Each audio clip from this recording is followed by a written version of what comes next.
Hello everyone. तो बहुत ही अच्छा ट्रेड है, बहुत बहुत अच्छा ट्रेड था आज का।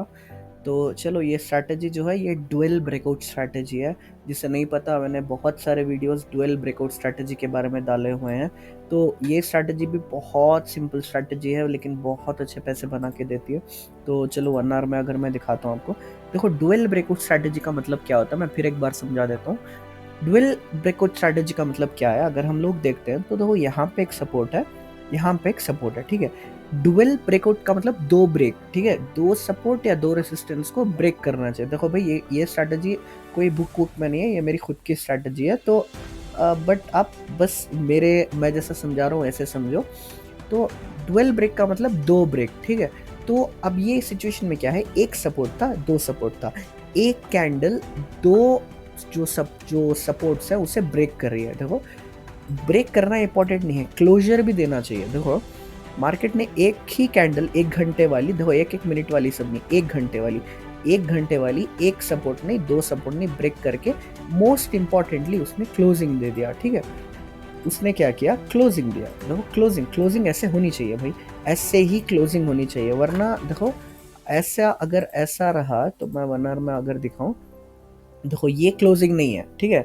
ये क्या है, ये समझो, ये सपोर्ट रहा तो विग बस छू के जा रही है, तो ये क्लोजिंग नहीं है, ये वाली क्लोजिंग कैंडल है, ठीक है। तो क्लोजिंग की है, मार्केट ने क्लोजिंग दिया, तो ये डुअल ब्रेकआउट शुरू हो गया। अब क्या है, जब मार्केट ने दो सपोर्ट ब्रेक कर दिए, तो उसके बाद इंपॉर्टेंट चीज क्या आती है, गैप रहना। अब देखो, इधर से इधर तक प्रॉपरली गैप है, ऐसा कुछ भी नहीं है जो इसको रोक सकता है, ठीक है। तो मार्केट ने क्या किया, प्रॉपरली एक तो डुअल ब्रेकआउट स्ट्रैटेजी अब यहाँ से शुरू हो गई जब उसने ब्रेक किया।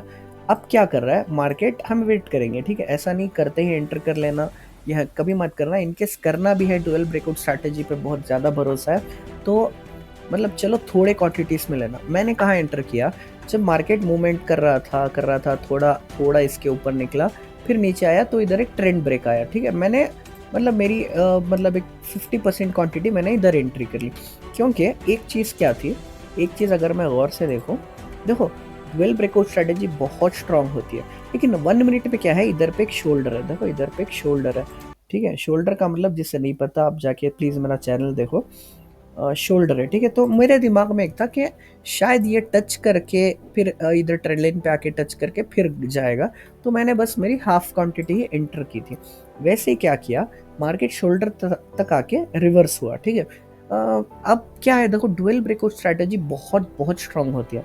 मतलब अगर ऐसा डुअल ब्रेकआउट, एक ही कैंडल ने दो सपोर्ट या दो रेसिस्टेंस ब्रेक करके क्लोजिंग भी दी है, और नीचे बहुत सारी अच्छी खासी गैप पड़ी हुआ है, तो वो 99 100% मार्केट गिरता ही है, ठीक है। बहुत रेयर सिचुएशंस होते हैं जहाँ मार्केट जैम कर देता है, या फिर उधर कुछ गैप में थोड़ा थोड़ा एक स्टॉप रहेगा, इसीलिए मार्केट रिवर्स हो सकता है।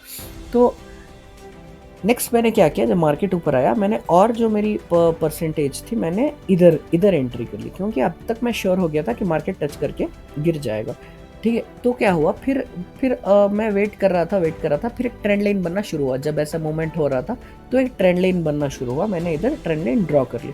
फिर क्या हुआ, अब एक वर्जिनल स्टॉप किधर आता है, इसको वर्जिनल स्टॉप इधर आता है, वर्जिनल स्टॉप जो है इधर आता है, क्योंकि जो गोल्डन हॉर्न ये बना के गया है, उसे भी एक बार टच करके वापस आ सकता है।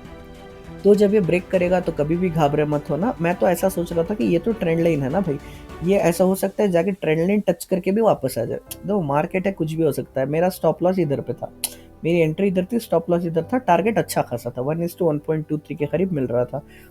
तो मैं जब ये टच करके वापस आया, तो फिर एक बार ट्रेंड ब्रेक मिल गया। ट्रेंड ब्रेक जब मिला, तो इधर पे मैंने मेरी पूरी जितनी क्वांटिटी, मैं जितने मेरे पास पैसे अवेलेबल थे, मतलब एक स्टॉक के लिए, मैंने वो पूरे एंटर कर लिया। तो बहुत अच्छा इधर से इधर तक बहुत अच्छी मतलब रैली मिली, अगर हम देखें तो 201.60 पे मैंने कुछ लिया था। हाँ, 201.60 पे इधर ही मैंने हाँ, एक इधर मैंने कुछ 65 पे लिया था, इधर 655 पे कुछ लेके 60 मेरा एवरेज आ रहा था। फिर मैंने निकाला इसको 0.40 पे, 199.40 पे मैंने इसको एग्जिट कर लिया। हाँ, ठीक है। तो वो हिसाब से मुझे कितना मिला पता है, नियरली 6%, मतलब 6%। अगर अगर आप लोगों ने 1 लाख डाले हो तो 6,000, 2 लाख डाले हो तो 12,000, अगर 5 लाख डाले हो तो कितने, 30,000। मतलब बहुत है, वो भी ज़्यादा रिस्क नहीं। उसके बाद जब मार्केट इधर से इधर निकला, मैंने मेरा स्टॉप लॉस इधर ट्रेल कर लिया था, क्योंकि अगर अब वापस जाएगा तो दिक्कत हो जाएगी, क्योंकि टाइम भी ख़त्म हो रहा था।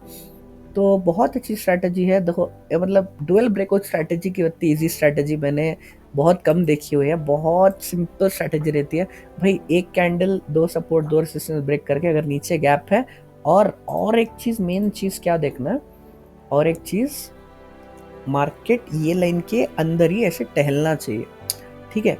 ऐसे नहीं कि फुल फुल ऊपर, ऐसा थोड़ा ऐसा नीचे आया फुल ऊपर जाके देखो ऐसा, ये अगर मैं देखूँ तो ये वाला पैटर्न नहीं रहना। वैसे तो डुअल ब्रेकआउट में नहीं होता, देखो ऐसे नहीं रहना कि मार्केट ऐसा पंप मतलब थोड़ा ब्रेक करके वापस चला गया, फिर ऐसा नीचे आया, फिर ऊपर गया, फिर अब क्या होगा, एक सिचुएशन इधर क्या होगी, देखो जब ये देखो ये मेन जोन है ना, जब ऐसा कुछ भी एक एरिया ऐसा मार्केट छोड़ के बहुत ऊपर जाएगा, तो क्या होगा, मार्केट जब वापस टच करने आएगा तो कहीं ना कहीं ये अब इसका एक शोल्डर बन जाएगा, ठीक है। ये वापस जब गिरने लगेगा तो ये जाने नहीं देगा, तो ये प्रॉब्लम होती है।